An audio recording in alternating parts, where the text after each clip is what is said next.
Assalamualaikum warahmatullahi wabarakatuh. Halo viewers, apa kabar? Eee, Jumpa lagi dengan saya, Dendi. Mhm. Dalam channel saya yang sederhana ini, saya doakan semoga para viewers selalu dalam keadaan sehat, selalu dalam lindungan Allah Subhanahu wa taala, dan tentunya kita berdoa ya viewers sekalian, semoga, eee, pandemi ini segera berakhir dan juga kita bisa beraktivitas seperti biasa. Oke, viewers sekalian, pada kali ini saya akan membahas tentang masa pendudukan Jepang di Indonesia atau tanda kutip di Hindia Belanda. Jadi sebenarnya pakai judul yang mana yang tepat? Sesungguhnya dua-duanya nggak masalah, karena ini kan melihat konteks ketika itu Indonesia pernah diduduki oleh Jepang dan ketika itu pula Indonesia belum merdeka dan masih bernama Hindia Belanda, seperti itu. Nah, kalau kita melihat konteks Indonesia pada saat pendudukan, ya memang tidak lepas dari peristiwa yang terjadi sebelumnya, yaitu Perang Dunia Kedua, yang dimana itu terjadi pada tahun 1937. Tapi, ada tapinya. Tapinya adalah ketika itu, kenapa saya bilang tadi 1937, karena memang Jepang sudah memulai perang di Asia, khususnya di Cina. Jadi perang itu sudah terjadi. Nah, kenapa ada yang mengatakan perang dunia terjadi pada 1938? Ya karena memang Jerman ketika itu sudah melakukan kekuatan atau melakukan agresinya pada tahun 1938 atau 39. Itu. Maka dengan itulah ada dua versi mengenai perang dunia kedua, yaitu yang terjadi di Asia dan terjadi di Eropa. Oke, langsung aja. Oke, kita lanjut ke eh, yang pertama. Oh ya, sebentar. Mungkin di antara kalian ingin bertanya mengenai ini gambar apa yang ada di belakang ini, yang di depan kalian. Itu gambar ketika delegasi Jepang naik ke kapal USS Missouri. Ya, kalau nggak salah Missouri. Di mana mereka melakukan serah terima atau melakukan upacara formal mengenai menyerah tanpa syarat kepada sekutu. Pasca dua peristiwa ya, yaitu dijatuhinya bom atom dan invasi Uni Soviet ke wilayah yang dikuasai oleh Jepang, yaitu Manchuria, Cina dan sebagainya, termasuk semenanjung Korea. Nah, jadi ada dua faktor yang menyebabkan Jepang itu akhirnya menyerah kepada sekutu. Oke, kita mulai. Nah, kalau kita bicara Jepang, memang kita tidak boleh lepas dari yang namanya modernisasi dan perkembangan imperialisme Jepang itu sendiri. Mengapa? Jepang itu jadi sekarang karena tidak lepas dari namanya yang disebut sebagai restorasi Meiji, ya. Restorasi Meiji yang merupakan awal atau tonggak dari modernisasi Jepang yang dimulai ketika kita tarik lagi sedikit ke belakang. Di poin pertama, sejak 1639, Shogun Tokugawa menjalankan politik sakoku atau politik isolasi. Jadi pada era kekuasaan panglima-panglima perang atau disebut dengan shogun. Nah, shogun itu motor saya sebenarnya sih, tapi itu beda soal. Nah, ini shogun ini merupakan istilahnya apa ya, sebagai warlord ya, warlord itu yang menjaga kekuasaan walaupun sebenarnya mereka punya kaisar. Jadi shogun ini adalah level tertingginya lah dari para para apa? Para bangsawan perang tersebut. Nah, namun dalam perkembangannya terjadi persaingan antara para shogun ini, antara shogun dengan daimyo atau tuan tanah yang semakin ketat. Jadi karena bentuknya di sana itu mereka terdiri dari para warlord atau tuan tanah yang tentunya mereka memiliki tentara atau para kesatria yang salah satunya disebut samurai. Nah, ini yang mengakibatkan ada persaingan satu sama lainnya sehingga Jepang itu posisinya menjadi terisolir. Walaupun tidak semua wilayah Jepang itu terisolir, karena ada satu wilayah sekitar dekat wilayah Hiroshima ya, saya lupa nama pulaunya, itu masih ada tempat yang bisa masuk, yaitu masuknya di sini maksudnya dari mana? Masuk dari orang Eropa, yaitu orang Belanda. Di mana Belanda itu masih diperbolehkan masuk. Kenapa? Karena fokusnya mereka kepada ekonomi, bisnis. Berbeda dengan orang-orang Eropa lain yang dalam tanda kutip ya, mungkin Spanyol atau Portugis yang mengusung misi misionaris atau menyebarkan agama, sehingga para daimyo dan juga shogun Tokugawa itu mungkin melihatnya oke, lo cuma bisnis tapi udah nggak ada yang lain gitu. Beda dengan Portugis ataupun Eropa lainnya ya kan, yang punya misi tidak hanya untuk berbisnis tapi juga untuk menyebarkan paham agama yaitu Kristen seiring dengan semangat 3G itu. Nah, pada tahun 1854 Commodore Matthew Perry datang dan berhasil memaksa Jepang menandatangani Perjanjian Kanagawa yang tujuannya adalah untuk membuka pelabuhan-pelabuhan Jepang bagi pihak luar. Nah, kenapa Matthew Perry ini datang dengan memaksa Jepang? Ya karena mungkin ada salah satu kapalnya yang ditahan dan dirampas isinya. Dan itu memaksa Amerika Serikat mengirim salah satu kapal-kapalnya untuk ke Jepang dan memaksa agar mereka bisa membuka diri. Namun, hal tersebutlah yang menjadi faktor pendorong munculnya restorasi Meiji. Oh iya, bagi para viewers yang belum lihat video-video saya sebelumnya, silahkan nanti linknya akan saya tampilkan di atas. Dan jangan lupa untuk like, komen, dan subscribe, serta share ya, jika memang video ini dirasa bermanfaat untuk para viewers. Oke, lanjut. Restorasi Meiji masih restorasi Meiji ini awal modernisasi di Jepang. Kaisar Meiji mengadakan perubahan melalui kebijakan namanya restorasi Meiji di dalam berbagai bidang, mulai dari militer, pendidikan, ekonomi, sosial, dan hukum. Jadi Jepang itu mulai menyadari bahwa untuk bisa menghadapi tantangan dari orang-orang asing ini dalam arti tanda kutip Eropa, mereka harus belajar untuk apa? Belajar untuk mengantisipasi gerakan-gerakan yang dilakukan oleh orang-orang Eropa. Itu.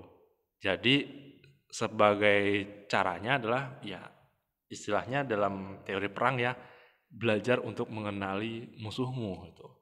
Jadi mereka belajar semua dari berbagai aspek, dari militer, pendidikan, ekonomi, sosial, bahkan hukum. Mungkin contohnya kayak di suatu film ya. Kalau misalnya ada yang pernah nonton film The Last Samurai, yang memerankan tokoh utamanya kan itu Tom Cruise ya. Bukan. Tom Cruise yang jadi bintang filmnya itu mengkisahkan tentang seorang kapten Amerika yang ditugaskan untuk melatih tentara di Jepang pada awal-awal masa restorasi Meiji. Itu. Untuk lebih detailnya silahkan cari sendiri ya filmnya. Itu tadi sudah saya sebutkan tadi. Ya. Oke, adanya doktrin Haku Ichigo yang dimana merupakan bagian dari ajaran Shinto yang merupakan mungkin ini agama ini kalau opini saya mohon koreksi jika saya salah. Yang saya tahu Shinto ini mirip dengan Buddha gitu. Walaupun sebenarnya agama Buddha itu ada di sana. Namun agamanya dimodifikasi menjadi Shinto ya. Itu gambarannya deh. Di mana membuat Jepang tumbuh menjadi negara modern yang berambisi untuk menguasai negara lain.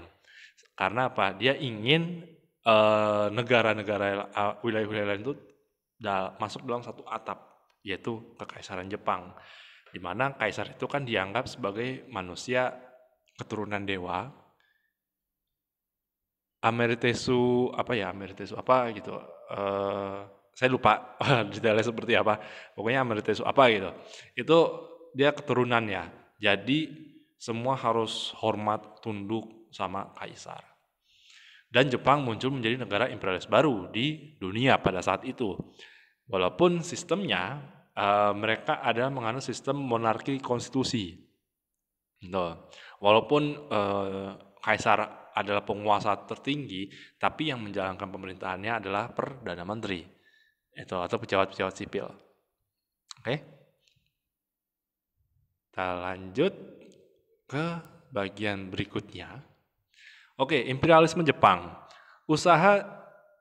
Beberapa usaha Jepang dalam membangun dan memperluas imperiumnya adalah sebagai berikut. Salah satunya peristiwa mengenai Perang Sino-Jepang pertama, kemudian Perang Rusia-Jepang yang sangat terkenal, dan Jepang menginvasi wilayah jajahan Prancis di Indochina tahun 1941, serta Jepang membentuk Fakta Tripartit sebelumnya ya, ini tahun 1940 antara Jerman dan Italia di bulan September. Nah, bicara poin yang pertama ini menarik karena apa?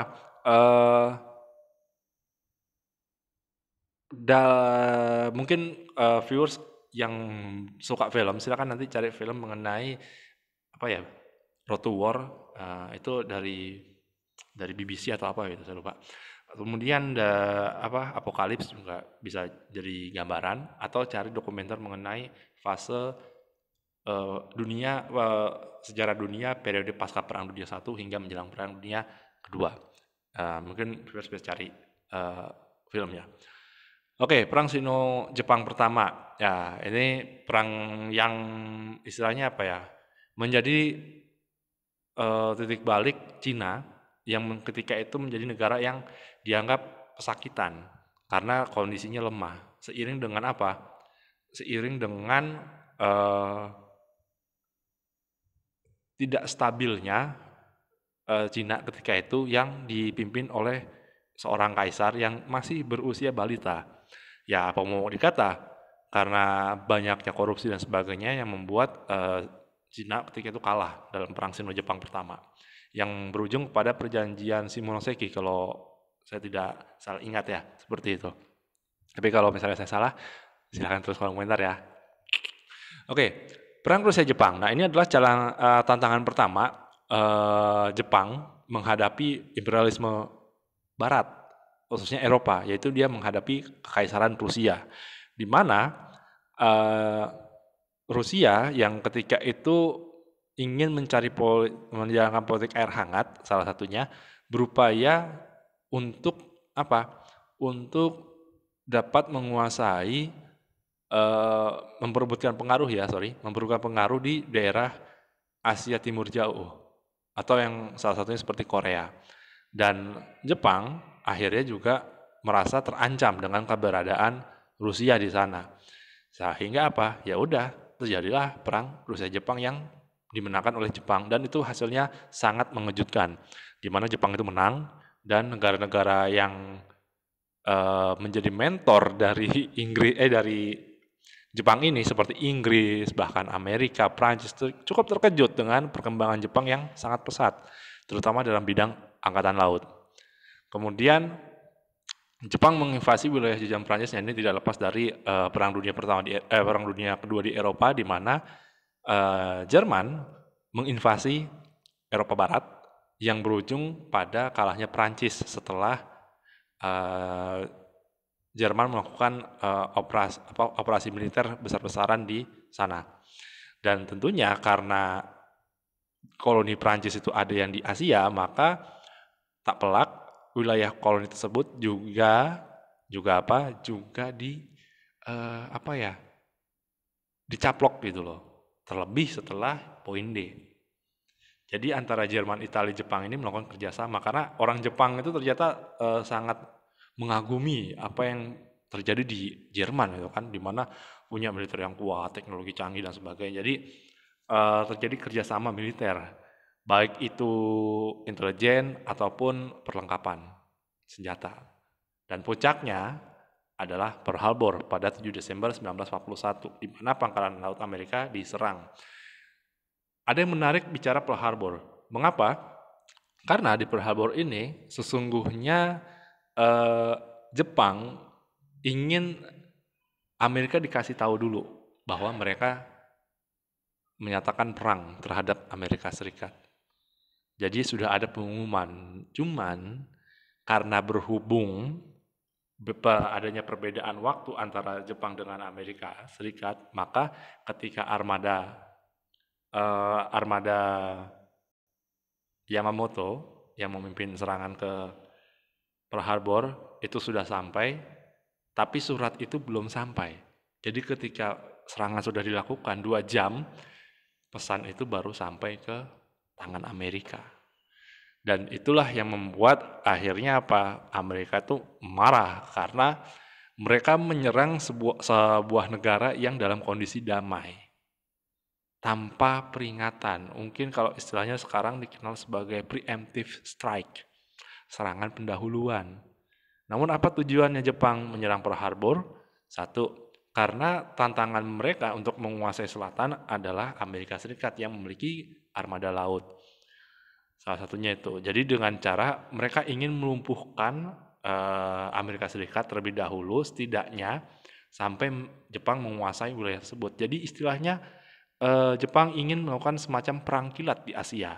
Dan itu memang berhasil. Gitu. Walaupun target sesungguhnya dari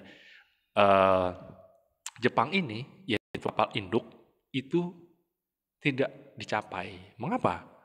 Karena kapal induknya sedang perawatan di San Diego, San Francisco. Nah, itu gambarannya. Ketika serangan dilakukan dalam beberapa gelombang, tadinya 3 gelombang, di-cancel hanya 2. Mengapa? Karena target utamanya tidak ada. Jadi unsur kejutannya sudah tidak berlaku. Gitu. Dan juga ditambah Jepang ketika itu tidak menghancurkan instalasi minyak di Pearl Harbor, padahal itu penting. Why? Ya kan itu bahan bakar.